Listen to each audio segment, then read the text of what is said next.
കേരളത്തിലെ CPM communist party Marxist അതിൻ്റെ അടവ് നയത്തിൽ മാറ്റം വരുത്തിയിരിക്കുന്നു. മുസ്ലിം തീവ്രവാദത്തിനെതിരെയും അതിൽ മുസ്ലിമുകളിൽ നിലനിൽക്കുന്ന മറ്റു പ്രവണതകളിൽ തെറ്റായ പ്രവണതകൾക്കെതിരെയും അവർ ശബ്ദമുയർത്തി തുടങ്ങിയിരിക്കുന്നു. അതിനെ എന്ത് അർത്ഥത്തിലാണ് കേരള പൊതുസമൂഹം എടുക്കേണ്ടത് എന്നതിനെക്കുറിച്ച് നമുക്കൊന്ന് ചിന്തിക്കാം.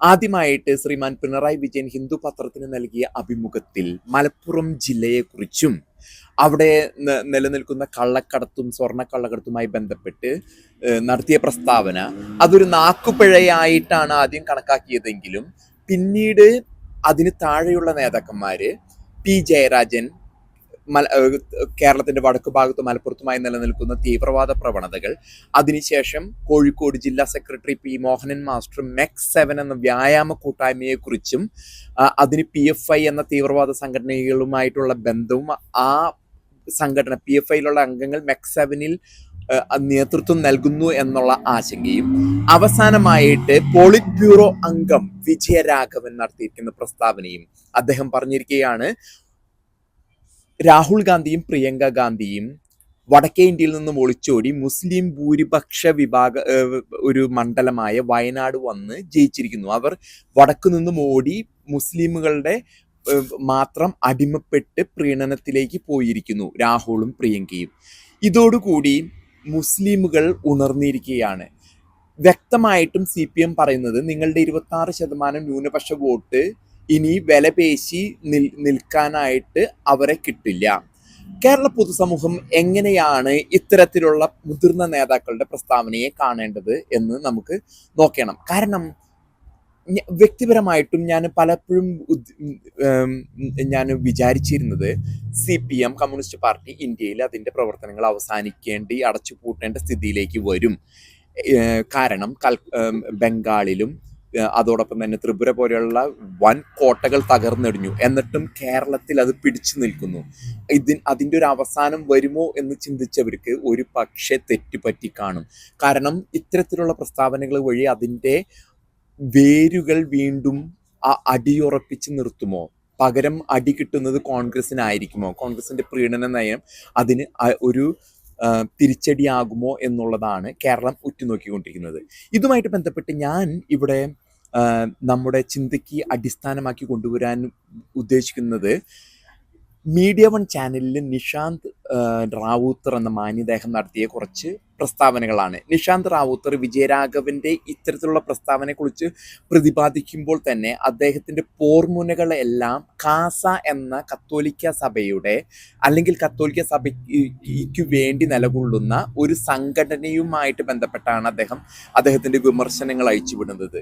കാസയിലെ പ്രത്യേകമായിട്ട് അദ്ദേഹം പറയുന്ന വിമർശനങ്ങൾ കാസ അവിടെയുള്ള യുവജനങ്ങളോട് പറയുന്നു, എന്തുകൊണ്ട് മുസ്ലിം സമുദായത്തിനെ ജാഗ്രതയോടെ കാണണമെന്ന് അവരുടെ യുവതലമുറയെ പറഞ്ഞ് മനസ്സിലാക്കുന്നു. അതുമല്ലെങ്കിൽ അവരുടെ ടീനേജേഴ്സ്, അതായത് ഇതിലേക്ക് വരുന്ന പ്രായം ഒരു 16-18 വയസ്സ് കഴിഞ്ഞ് അവർ യുവജനമായി മാറുന്ന ആ പ്രായക്കാരോട് കാസ പറഞ്ഞു കൊടുക്കുകയാണ്, മുസ്ലിം സമുദായത്തോടും അവിടെ നിന്നും വരുന്ന പ്രലോഭനങ്ങളോടും നിങ്ങൾ ജാഗരൂകരായിരിക്കണം എന്ന് പറയുന്നതും.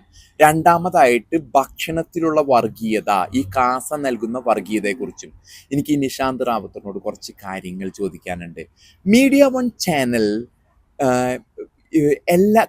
നിങ്ങൾ അങ്ങനെ ഒരു പ്രസ്താവന നടത്തുമ്പോൾ എല്ലാ കാര്യങ്ങളെയും കുറിച്ച് പഠിച്ചിട്ട് നിങ്ങൾ അറിയാത്ത പോലെ അഭിനയിക്കുകയാണോ അതോ അറിയാത്തത് കൊണ്ടാണോ നിങ്ങൾ പറയാത്തതെന്നറിയില്ല.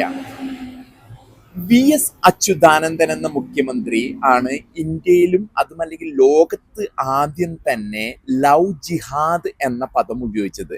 ആ പദം ഉപയോഗിക്കാൻ കാരണം അദ്ദേഹം ആഭ്യന്തര വകുപ്പ് അന്ന് അദ്ദേഹത്തിന്റെ കയ്യിലുണ്ട്. അദ്ദേഹം കേരളത്തിന്റെ മുഖ്യമന്ത്രി ആയിരുന്നു. PFIയെ കുറിച്ചും കാരണം അദ്ദേഹത്തിന് കിട്ടിയ വിവരങ്ങളുടെ അടിസ്ഥാനത്തിൽ മുസ്ലിം സംഘടനകൾ, പല മുസ്ലിം വിഭാഗങ്ങളും വ്യക്തികളും സംഘടിതമായിട്ട് ഹൈന്ദവ ക്രൈസ്തവ വിഭാഗത്തിലെ പെൺകുട്ടികളെ ചതിയിൽപ്പെടുത്തുകയും വിവാഹ വാഗ്ദാനങ്ങൾ നൽകി ചതിയിൽപ്പെടുത്തുകയും ചൂഷണം ചെയ്യുന്ന ഒരു സാഹചര്യം നിലനിൽക്കുന്നത് കൊണ്ടാണ് അന്ന് വി.എസ്. അച്യുതാനന്ദൻ അങ്ങനെ ഒരു പ്രസ്താവന നൽകിയത്. അതിനെ ലവ് ജിഹാദ് എന്ന് പേരിട്ട് വിളിക്കുകയും ചെയ്തു. ഇതുമായിട്ട് ബന്ധപ്പെട്ട് ലവ് ജിഹാദ് എന്ന വാക്ക് ഉപയോഗിച്ചതാണ് തെറ്റ്, അതല്ലെങ്കിൽ സംഘടിതമായിട്ട് മുസ്ലിം വിഭാഗത്തിലെ കുറച്ച് ചെറുപ്പക്കാരായ വ്യക്തികൾ വന്നിട്ട് ഹൈന്ദവ ക്രൈസ്തവ വിഭാഗത്തിലെ പെൺകുട്ടികളെ ചൂഷണം ചെയ്യുന്നു, തെറ്റിദ്ധരിപ്പിച്ച് ചൂഷണം ചെയ്യുന്നു എന്നുള്ളതാണ് വിഷയം. അതിനെക്കുറിച്ച് ബോധവാന്മാരാകണം, ജാഗരൂകരായിരിക്കണമെന്ന് കാസ പോലെയുള്ള ഒരു സംഘടന അവരുടെ തന്നെ മതത്തിലെ ചെറുപ്പക്കാരോട് പറഞ്ഞു കൊടുക്കുന്നത് കൊണ്ട് ജമാഅത്തുൽ ഇസ്ലാമി നയിക്കുന്ന മീഡിയ വൺ ചാനലിനോ നിഷാന്ത് റാവുത്തറിനോ ദാവൂദിനോ അജിംസിനോ പ്രമോദ് രാമനോ എന്താണ് പ്രശ്നം? നിങ്ങൾ വടക്കുള്ള ചില രൂപതകളിൽ, കത്തോലിക്ക സഭയുടെ രൂപതകളിൽ ചെന്നാൽ, തലശ്ശേരി, താമരശ്ശേരി, വയനാട്, കാസർഗോഡ്, കണ്ണൂർ ഈ മേഖലകളിലുള്ള ക്രിസ്ത്യൻ മേഖലകളിൽ ചെന്നാൽ അവിടെ 250 പരം ഇത്തരത്തിലുള്ള പരാതികൾ അവർക്ക് ലഭിച്ചിട്ടുണ്ട്.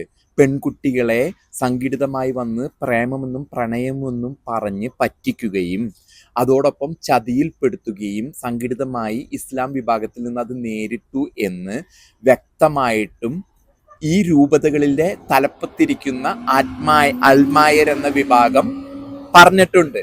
അതോടൊപ്പം തന്നെ മുഖ്യമന്ത്രിമാര് പറഞ്ഞിട്ടുണ്ട്. മുസ്ലിം സമുദായത്തിന് 4 മുഖ്യമന്ത്രിമാര്, A.K. ആന്റണി, വി.എസ്. അച്യുതാനന്ദൻ, ഉമ്മൻചാണ്ടി, പിന്നീട് പിണറായി വിജയൻ വരെ പറഞ്ഞിരിക്കുന്നു വ്യക്തമായിട്ടും ഇസ്ലാമിസ്റ്റുകൾക്കെതിരെ ജാഗരൂകരായിരിക്കണമെന്ന്.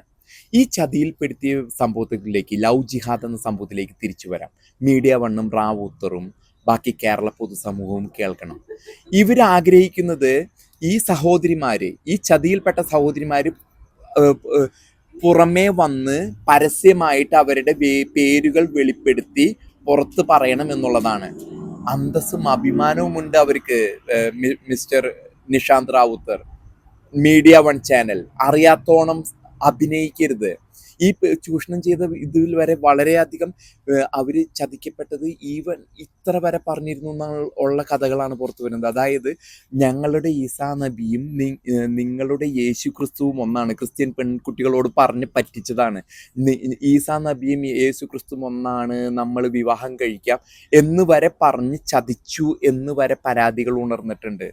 ഇത് ഒരേ ഒരു കാര്യത്തിലാണ് നിങ്ങൾക്ക് രക്ഷപ്പെടാൻ പറ്റുന്നത്. കാരണം ഈ സഹോദരിമാരുടെ അന്തസ്സും അഭിമാനവും കാത്തു സൂക്ഷിക്കുന്നതിനും അവർക്കൊരു ചതി പറ്റിയത് പുറത്തു വന്ന് പറയാതിരിക്കുന്നതും കൊണ്ട് ആ ഒരു പരാതികളില്ലാത്തതിൻ്റെ പേരിൽ മാത്രമാണ് നിങ്ങൾക്ക് ഇന്നും ഇങ്ങനെ ഘോരം ഇത് ചെയ്യുന്നത്. തീർച്ചയായിട്ടും കാസ അത് അവരുടെ യുവതലമുറയ്ക്ക് പറഞ്ഞു കൊടുക്കുക തന്നെ ചെയ്യും.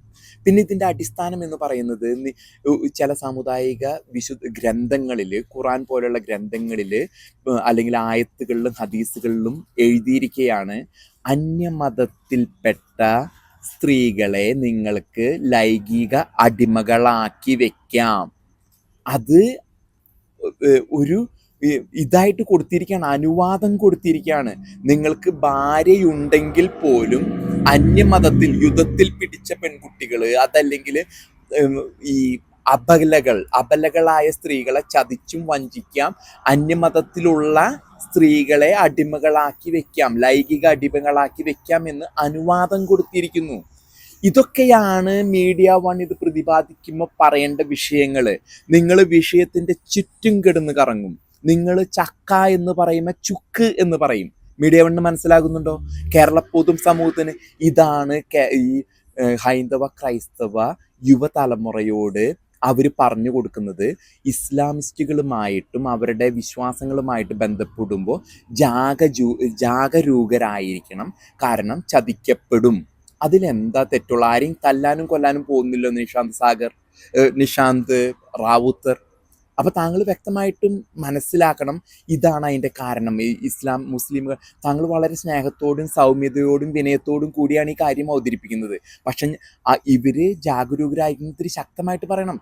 നിങ്ങൾ വ്യക്തമായിട്ട് പറയൂ നിഷാന്ത് സാഗർ, കാരണം ഇതാണ്, ലവ് ജിഹാദാണെന്ന് കാരണമെന്ന് വ്യക്തമായിട്ട് പറയൂ. അതാണ് കാരണം. ഇനി രണ്ടാമത് ഭക്ഷണത്തിലേക്ക് വരുമ്പോൾ ഹലാൽ. എന്താണ് ഹലാൽ ഭക്ഷണത്തിൻ്റെ വർഗീയവാദം എന്ന് ആദ്യം പറയണം. ഹലാൽ ഭക്ഷണം എന്തുകൊണ്ട് ഹൈന്ദവനും ക്രൈസ്തവനും കഴിക്കാൻ പഠിക്കുന്നു? ഈ അടുത്ത് ഞാൻ ഒരു യൂട്യൂബ് ചാനലിൽ കണ്ടതാണ്, നിങ്ങൾ ഊതിക്കൊടുക്കുക, ഈ മത പുരോഹിതർ ഊതിക്കൊടുക്കുക എന്നുള്ളൊരു ചടങ്ങ്. അത് എങ്ങനെ തുപ്പണം എന്നാണ് പറഞ്ഞു കൊടുക്കണേ. അതായത് ഇങ്ങനെയല്ല ഊതിയാൽ പോരാ, നന്നായിട്ട് തുപ്പണം എന്നൊരു യൂട്യൂബിലെടുത്താൽ കാണാൻ അറപ്പുളവാകുന്ന രീതിയിൽ. ഒപ്പം തന്നെ ബിസ്മില്ല ചൊല്ലി അന്യ ദേവന് പൂജിച്ചതാണ് നിങ്ങളുടെ ഹലാൽ ഭക്ഷണം. അത് കഴിക്കാനായിട്ട് ക്രിസ്ത്യാനിയും ഹിന്ദുവും തയ്യാറല്ല. അതിനെ നീ വേണമെങ്കിൽ ഭക്ഷണത്തിലെ വർഗീയവാദമെന്ന് സൗമ്യമായിട്ട് വന്ന് വിളിച്ചോ. അത് ഘോരം ഘോരം പറഞ്ഞ് അടുത്ത തലമുറയ്ക്കും പിന്നെ വരും തലമുറയ്ക്കും പറഞ്ഞു കൊടുക്കുക തന്നെ ചെയ്യും. കാസ അത് പറഞ്ഞു കൊടുക്കും. കാസ പാരിഷ് ഹോളിൽ കയറുന്നതാണ് നിന്റെ അടുത്ത പ്രശ്നം. പാരിഷ് ഹോളിൽ കാസ കയറിയാൽ നിനക്കെന്താ പ്രശ്നം റാവുത്തറേ? നിനക്കെന്താ പ്രശ്നം? പാരിഷ് ഹോളിൽ, കത്തോലിക്ക സഭയുടെ പാരിഷ് ഹോളുകളിൽ കാസ പരിപാടികൾ സംഘടിപ്പിക്കുകയും പ്രബോധനം നൽകുകയും ചെയ്താൽ നിന്റെ പ്രശ്നം എന്താണ്? പറയുന്നല്ലേ ഉള്ളൂ. നിങ്ങൾ പറഞ്ഞാൽ ഒരു പക്ഷേ ചിലപ്പോൾ കൊന്നുകളയുന്ന രീതിയിലാണ്, ഭീഷണിപ്പെടുത്തിയാണ് നിർത്തിയിരുന്നത്. അതുകൊണ്ട് ചതിച്ചും പറ്റിച്ചുമാണ് നിങ്ങളുടെ വിശ്വാസ പ്രമാണം നിങ്ങൾക്ക് പ്രചരിപ്പിക്കേണ്ടതെന്നുണ്ടോ? അപ്പം നിശാന്ത് ശാങ്കർ വ്യക്തമായിട്ട് കേൾക്കണം. ഇതാണ് ഈ രണ്ട് കാരണങ്ങൾ. ഒന്ന് ഹലാലും, രണ്ട് ലവ് ജിഹാദും. ഇത് രണ്ടും മറ്റു വ്യക്തികൾ അംഗീകരിക്കാൻ തയ്യാറല്ല. ചെറുത്തുനിൽപ്പ് ഉണ്ടാകുക തന്നെ ചെയ്യും. ആശയപരമായിട്ടുള്ള നിങ്ങൾക്ക് ചർച്ചകൾ ചെയ്യണമെങ്കിൽ വരൂ, നമുക്ക് സംവദിക്കാം. അതിനുള്ള ശക്തി നിങ്ങൾക്ക് ഉണ്ടാവില്ല. ചതിയും വഞ്ചനയും മാത്രമേ നിങ്ങൾക്ക് അറിയുള്ളൂ.